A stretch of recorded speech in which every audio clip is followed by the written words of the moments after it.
Hello बच्चों, कैसे हैं आप लोग? बढ़िया एकदम। तो मैं एसपी यादव आज लेकर आ गया हूँ क्लास 12 का इंग्लिश, और ये बिहार बोर्ड का है, ठीक है। और इसमें हम लोग पढ़ने वाले हैं पोएट्री सेक्शन 06 द सोल्जर का समरी। क्या पढ़ने वाले हैं? समरी। अगर आप लोग इसका एकदम लाइन बाय लाइन, एकदम word by word Hindi explanation नहीं देखे हैं तो पहले वो देख के आइए, फिर ये समझ में आएगा। तो चलिए स्टार्ट करते हैं इसका समरी। चलिए, तो पहले आप लोग इसको क्या कर लीजिएगा, स्क्रीनशॉट ले लीजिए, ठीक है। चलिए शुरू करते हैं। एक्सप्लेनेशन करना थोड़ा ध्यान दीजिएगा इधर। अगर आप लोग इसका हिंदी एक्सप्लेनेशन नहीं देखे हैं, ठीक है, तो आप लोग डिस्क्रिप्शन में लिंक है, जा करके हिंदी एक्सप्लेनेशन देख सकते हैं, ठीक है। चलिए, क्या है सबसे पहले समरी मतलब क्या होता है? सारांश ना 5 नंबर में पूछ देता है, ठीक है। पोएट्री समरी जो है 5 नंबर पूछता है बिहार बोर्ड में। क्या है जल्दी करते हैं हम लोग। देखिए, द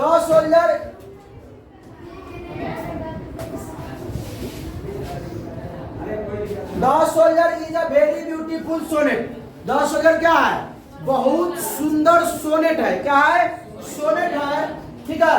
कंपोज बाय, जिसे कंपोज किया गया है, लिखा गया है, जिसके द्वारा व्यक्त किया गया है, ठीक है। वो कौन है? ग्रेट, महान वार पोएट, मतलब युद्ध कवि। कौन? Rupert Brooke. यानी जो द सोल्जर है वो क्या है? द सोल्जर एक ब्यूटीफुल क्या है? सोनेट है, ठीक है। और जो लिखा गया है, जिसको कंपोज किया गया है, किसके द्वारा कंपोज किया गया है भाई? द ग्रेट वार पोएट, मतलब महान युद्ध कवि के द्वारा, ठीक है। जिनका नाम क्या है भाई साहब? Rupert Brooke. हाँ, ये कब किया गया था? ड्यूरिंग मतलब के दौरान। ड्यूरिंग मतलब के दौरान। किसके दौरान? The first world war. First world वार के दौरान ही ये कंपोज किया गया था, ठीक है। कोई दिक्कत? आगे बढ़ा जाए। अब क्या है कि दिस इज डीपली पैट्रियोटिक, मतलब ये जो कविता जो है ना, वो पूरा एकदम गहराई रूप से, पूर्ण रूप से, एकदम डीपली जो है किस पर आधारित है? पैट्रियोटिक मतलब देशभक्ति पर आधारित है। किस पर आधारित है? किस पर आधारित है? देशभक्ति पर। किस पे? अब देखिए कविता जो है, मतलब ये कविता पूरा जो है वो देशभक्ति पर आधारित है।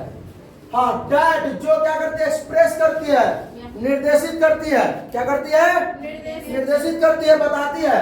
The soldiers love for his Motherland, यानी कि सैनिक के प्रेम, जो सैनिक है, जो फौजी है ना, जो सोल्जर है, उसके प्रेम के बारे में ना। और कौन सा प्रेम? अभी वाला प्रेम नहीं, अपने मातृभूमि का प्रेम, अपने मातृभूमि के प्रेम। किसके मातृभूमि भाई?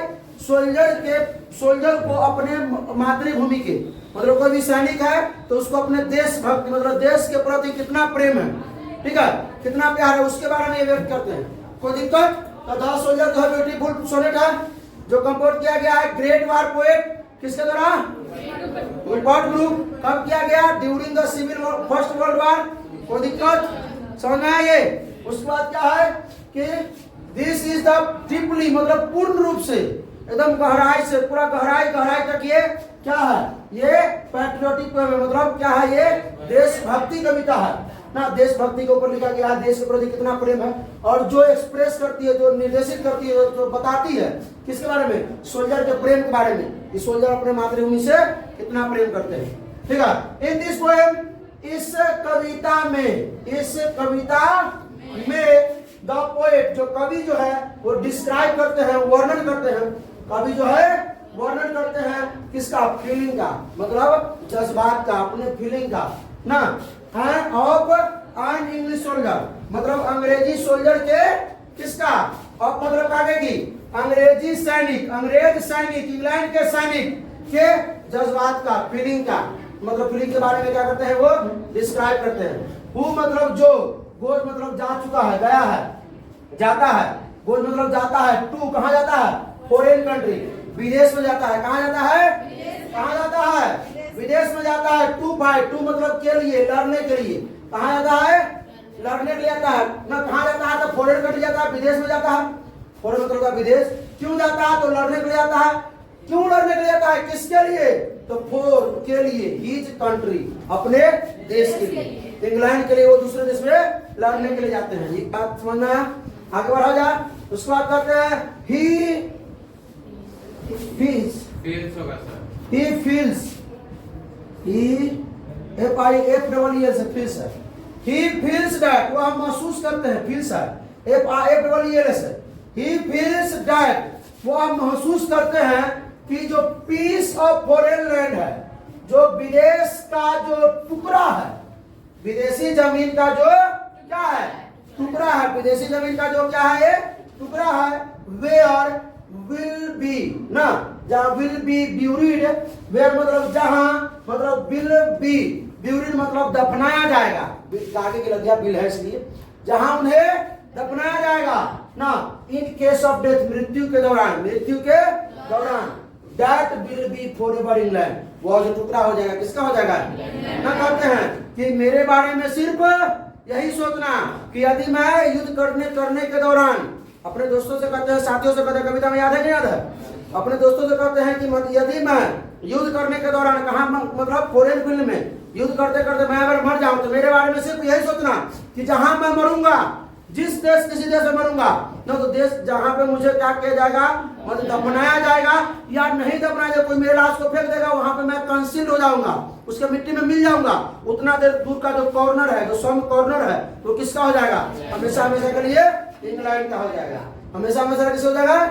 तो वही बात कहते हैं कि वो सोचते हैं, महसूस करते हैं, क्या महसूस करते हैं कि पीस ऑफ फॉरेन लैंड, जो विदेशी जमीन का जो टुकड़ा है, पीस है, जो टुकड़ा है, वो जहां विल बी ब्यूरिड, वहां जहां वो दफनाए जाएंगे, जहां वो कंसील होंगे, मिलेंगे मिट्टी में, इन केस ऑफ डेथ, मृत्यु के दौरान ना, दैट जो ना विल बी फॉरएवर, हमेशा हमेशा के लिए किसका हो जाएगा, बस समझना, कोई दिक्कत इसमें।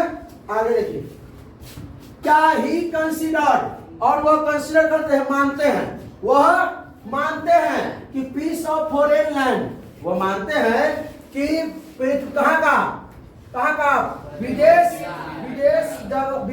के जमीन का जो टुकड़ा है, विदेश का जो टुकड़ा है, मतलब आगे की जो विदेश के जमीन का जो जगह का जो पृथ्वी का जो टुकड़ा है, क्या है, टुकड़ा है, टू बी इंग्लैंड, इंग्लैंड का हो जाएगा।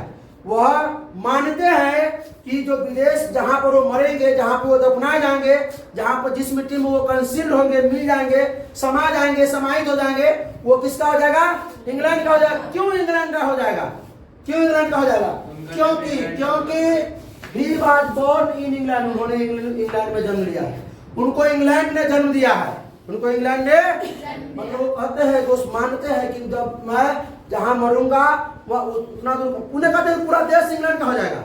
भाई एक फौजी का बनता है कि भाई जीवित है तो अपने देश के लड़ रहा है, मृत्यु के बाद भी अपने देश के नाम कुछ करके जा रहा है, दूसरे देश में भी भाई सोचने वो नहीं हो अलग बात है, लेकिन वो सोच तो रहे हैं, वो सोच तो रहे हैं कि जब मैं जहां भी मरूंगा किसी देश में, तो देश का जो टुकड़ा होगा, जो कॉर्नर होगा, जहां पर मैं दफनाया जाऊंगा, वो हमेशा हमेशा किसका हो जाएगा, इंग्लैंड का हो जाएगा। ठीक है, बात समझ में आया, क्यों हो जाएगा इंग्लैंड का, क्योंकि उन्हें इंग्लैंड ने जन्म दिया है, इंग्लैंड के नदियों ने उन्हें धोया है, इंग्लैंड ने फूल दिए हैं प्रेम करने के लिए, इंग्लैंड के सूरज ने उसे आशीर्वाद दिया, इंग्लैंड के दोस्तों से उन्होंने कुछ सीखा है ना, इंग्लैंड से कुछ आवाज सुने हैं, इंग्लैंड के वो हंसी के, इंग्लैंड से नेकी सीखे, मतलब सारा चीज वो इंग्लैंड के, सारा चीज वो इंग्लैंड के, ये सब कविता में है।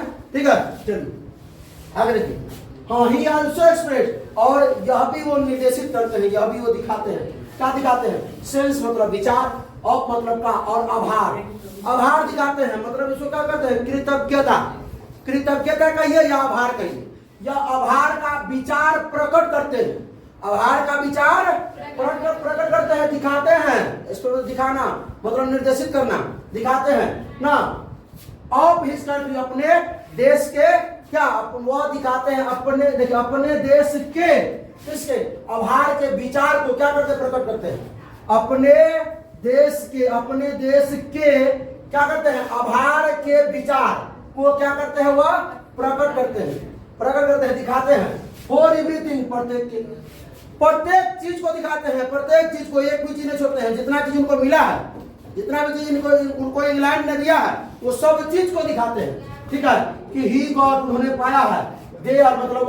वहां क्या क्या पाया है, वो सभी चीज को दिखाते हैं, सभी चीज को प्रकट करते हैं। ठीक है, सभी आभार, मतलब जो इंग्लैंड का आभार जो है, इंग्लैंड का जो कृतज्ञता है ना, जो इंग्लैंड के द्वारा उनको दिया गया है, वो सबको चीज को, सभी चीज को दिखाते हैं ना। जैसे क्या क्या दिया है, देखिए यहाँ पे, वहां पे फ्लावर्स टू लव, प्रेम करने के लिए क्या मिला है, फ्लावर मिले हैं, पुष्प मिले हैं, और बेड, टहलने के लिए घूमने के लिए क्या मिला है? रास्ता मिला है ना, घूमने के लिए क्या मिला है? रास्ता मिला है। और एयर मिला है, हवा मिला है, क्या करने के लिए? ना कहते थे इंग्लैंड के वो इंग्लैंड में ली गई वो सांसें, इंग्लैंड के हवाओं में ली गई वो सांसें ना। Washed the body to river, नदियों द्वारा क्या किया गया है? शरीर को धोया गया। वही के, क्योंकि इंग्लैंड के नदी द्वारा शरीर को धोया गया। इसीलिए कहते हैं कि भाई सड़क तो इंग्लैंड का, बात समझ में रहा? सारा चीज तो किसका है? इंग्लैंड का है। तो जहां हम मरेंगे तो उसका कैसे हो जाएगा भाई? शरीर पर पूरा हक किसका है? इंग्लैंड का। तो जहां शरीर रहेगा वो उतना जगह जो हो जाएगा वो किसका हो जाएगा? इंग्लैंड का हो जाएगा। इसीलिए कहते हैं कि पूरे चीज के बारे में पूरा भार व्यक्त कर देते हैं जो उनको इंग्लैंड से प्राप्त हुआ है। ही गॉड जो मतलब वहां जो उनको मिला है, क्या मिला है? फ्लावर मिला है प्रेम करने के लिए, और क्या मिला है? रास्ते मिले हैं क्या करने के लिए? टहलने के लिए। इंग्लैंड ने ही दिया है, इंग्लैंड ने हवा दी है क्या करने के लिए? सांस लेने के लिए। इंग्लैंड ने नदियां दी है क्या करने के लिए? शरीर को धोने के लिए। और क्या इंग्लैंड के मतलब वो खुशी के दिन इंग्लैंड ने उनको खुशी दी है, इंग्लैंड ने उनको खुशी दी है। और इंग्लैंड ने वो दोस्त दिया है जिससे वो कुछ सीख सके ना। यहाँ इंग्लैंड ने क्या दिया है? उनको दोस्त दिए हैं जिनसे वो क्या कर सके? सीख सके, अपने दोस्तों से वहां कुछ बातें सीख सके। ठीक है, उसके बाद हम लोग अंतिम में पढ़ते देखते हैं क्या यही बातें पढ़ते हम लोग भाई, इतना ही तक ना था। उसके बाद क्या है? फाइनली मतलब अंत में क्या कहते हैं? This is an awesome poem ना, बाय रूपर्ट ब्रूक। मतलब ये एकदम अवेसम है ना, कहता है ये अवेसम फोटो में, मतलब एकदम फैंटास्टिक पोएम है। किसका लिखा गया है? रूपर्ट ब्रूक के द्वारा। दस अतः ना द पोएट जो कवि है वो सोच करते हैं ना, द ग्रेट लव, द महान प्रेम को, महान प्यार को किसके लिए? अपने मदरलैंड के लिए, अपने मदरलैंड के लिए जो प्रेम को, महान प्यार को क्या करते हैं? इसमें दिखाते हैं। सोच मतलब दिखाते हैं ना। इन दिस पोएम, इस कविता में जो कवि जो है वो दिखाते हैं अपने महान प्रेम को अपने देश के प्रति, कि देश के प्रति उनका कितना लगाव है, कितना प्रेम है। तो इससे आगे क्या हम लोग पढ़ेंगे? ऑब्जेक्टिव। तो वो अगला लेक्चर में देखेंगे। ठीक है, इसमें उदाहरण दिया जाए। चलिए, तो कैसा लगा समरी? अब पहले तो आप लोगों को क्या देखना है? इसका हिंदी एक्सप्लेनेशन। अगर वो नहीं देखे हैं तो इस समझ में नहीं आएगा, वो देख के ही समझ में आएगा। ठीक है, तो चलिए, कैसा लगा? अच्छा लगा तो अपने दोस्तों के साथ शेयर कीजिए। ठीक है, कोई प्रॉब्लम है तो कमेंट कीजिए। अगर आप लोगों को इससे पीछे का चाहिए suggest blog song of myself ना, now the leaves are falling fast और टू ऑटम एंड एपिटाफ, तो कमेंट कीजिए, हम बना के देंगे। ठीक है, तो कैसा? तो हंसते रहिए, मुस्कुराते रहिए, पढ़ाई करते रहिए। All the best.